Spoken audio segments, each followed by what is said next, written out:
Our next speaker, Ekaitz Ikazuriaga, is he also graduated a couple of years ago in English studies, and he's currently working on his master's thesis and working under the supervision of Maria, who is here today as well, and dealing with issues of gender in Harry Potter series. I got that right. So, Ekaitz, pleasure having you. Thank you, Martin.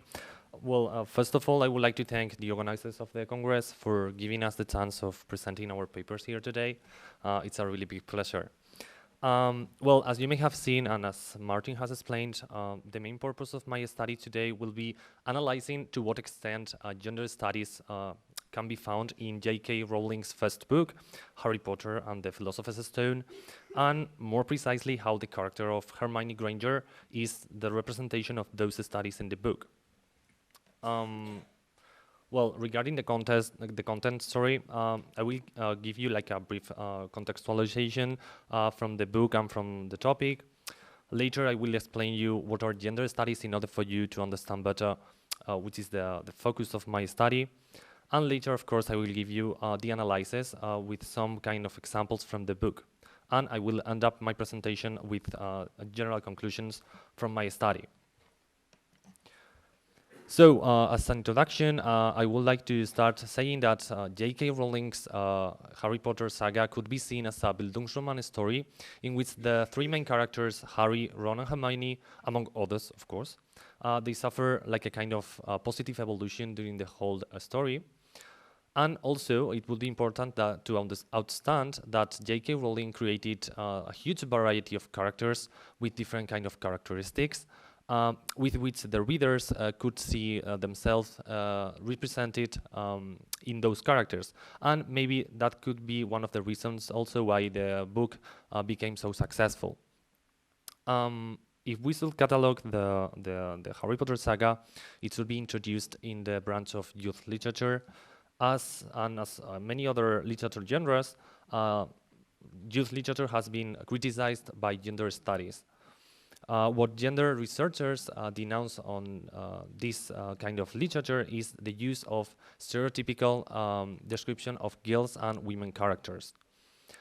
And of course, as you may deduce, because of being in the branch of youth literature, Harry Potter also has suffered of gender criticism. And indeed, J.K. Rowling was also criticized because of the use of a stereotypical description of female characters, depicting them like weak and not very clever.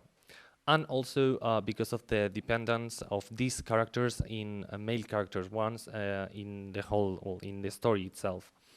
One of the purposes of my study would be to show that this idea is not absolutely true, and how J.K. Rowling succeeded in breaking with these gender stereotypes. Regarding what is gender, it should be important to mention that the main precursors of these studies were the so well-known Mary Wollstonecraft and also Simone de Beauvoir, and the more recent one, Judith Butler. And the main purpose of these studies was to know what is to be a man or to be a woman in a society. Also, in order to understand better what are gender studies, it should be important to make difference between two different terms, which is sex and gender. Sex would be the biological feature we all have, that is to be a boy or to be a girl, while gender would be what society considers what is to be a male or a female, taking into account, for example, roles, attitudes, and behaviors. Well, in other ways, sex is something that never varies, while gender is something that it may vary depending on where you live in. For example, it's not the same to be a woman in India than to be a woman here in Europe. Regarding the researcher I have previously mentioned, what Judith Butler she defends in one of her works is the idea that women do not need to be always feminine, and also that men do not need to be always masculine. In fact, one of the things that she defends is the idea that those characteristics can be interchangeable between them. For example, you could be a woman with masculine characteristics, or you can also be a man with feminine characteristics. Regarding the stereotypes I have stated at the introduction, as my colleague Mai has stated in her presentation, gender stereotypes, for example, could be found in the description of some male and female characters in books. What gender studies they denounce is the idea of using or describing male characters always like rational, strong, and decisive, and female characters on the other way around, just emotional, weak, or irrational. Here we can see how women characters are undervalued and are not equal to male characters. As I have stated, one of my purposes in my paper is to show how J.K. Rowling broke with these stereotypes in gender, because regarding other stereotypes, she did not succeed. For example, with the topic of or the stereotype of homosexuality in the whole saga. In order to understand better also gender studies, I would like to describe another term, which is the male gaze.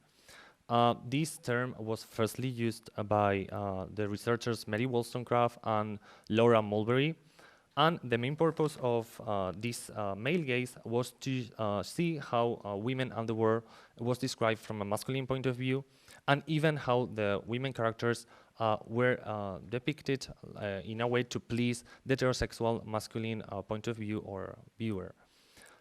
What I will prove, or I will try to prove with my study, is that the character of Hermione Granger, for example, overcame this male gaze in a way, and she broke with this stereotype. So, leaving behind the theoretical background, I will try to now to explain the analysis I have been dealing with in the paper. As I have stated at the beginning, J.K. Rowling was also widely criticized regarding gender studies because of her use of a stereotypical women description or women depiction in the book, and also because even of her misogynist tendencies. What I will use as the main purpose of my study is the character of Hermione Granger. And if we should analyze this character, we could see Hermione like a mixture of different kind of personalities. In a way, on the one hand, she is a very sensitive character, but also she is mentally strong. So here we could say that this sensitivity will be like from a stereotypical female character, and this mental strength would be from a stereotypical male character. So here we can see how J.K. Rowling succeeded in creating a character with both characteristics. Also, as I have stated, Hermione is one of the examples of Bildungsroman in the story, because there is a process of evolution on her and also on her classmates or her friends. And regarding that, for example, we could see Hermione superior to many other male characters regarding magical powers. If you have seen, or if you have read the books, or if you have seen the films, you can see how Hermione has always been superior to, for example, Ron and Harry regarding magical powers, and she was able to make spells that maybe they couldn't imagine to do. Regarding the male gaze I have previously defined, Hermione can be seen as a character overcoming this male gaze. How? For example, Harry, which is the main protagonist of the book, is never attracted by this female character with whom he has contact with from the very beginning. So, in a way, she breaks with this male gaze from the very beginning. Also, if you have read the first book, also you can see how the description we have from Hermione is not very clear. So we just have like a kind of sentence saying lots of bushy brown hair and rather large front teeth. So if we take this from a masculine point of view, I think that the description we have from Hermione is not completed and not very detailed. So this male gaze would be broken in a way because the description is given from Hermione is not very wide or not very high. So regarding the evolution that she suffers in the first book, Hermione is a character who is new in a new world, and what she wants to do is to in a way, learn as much as she can. And because of this, while she goes improving, she's taken as a pretentious character. For example, in this so well-known, I think, scene in which Hermione corrects Ron regarding the spelling of one of the spells, he gets really annoyed with her, and after that class, he maliciously states, "No wonder no one can stand her." And it is also in this moment in which Hermione overtakes him in a way to show him that she has heard this comment and that she is crying because of that. So here, for example, we can find two different ways of being. On the one hand, we can find like the stereotypical female sensitivity, because Hermione is affected by this comment that Ron has made. But on the other hand, we have this stereotypical male defiant, because of Hermione showing that she's shameless in order to show her feelings. So also, as you can see here, J.K. Rowling succeeded in a way to create a character with both kind of characteristics of female and male ones. So also, however, regarding the following scene, which is connected to the previous one, it's the scene in which Hermione is unable to defeat the troll of the dungeons. Here, many researchers have stated that Hermione is a kind of damsel in distress. Why? Because she is unable to defeat this problem, and also because she is rescued by male characters. On the contrary, some other researchers they have stated that if we take the context of this situation, she's just 11 years old, she's Muggle-born, and she's a frightened kid. So it's not that it's a damsel in distress. It's just she's in a moment in which maybe she's so frightened that she couldn't cope with this situation. And even it is Harry in the book who states that if they hadn't locked the door from the bathroom with the troll inside, maybe Hermione would have been able to defeat the troll with no problems. And here we can see how Harry highlights the strength that Hermione has in magical powers. Also, regarding this situation or this scene, we can see how Hermione shows like kind of generosity when she takes all the blame on her, and it is the moment, as you may remember, that it's the moment in which the three friends become so close, and it's the beginning of a very important friendship.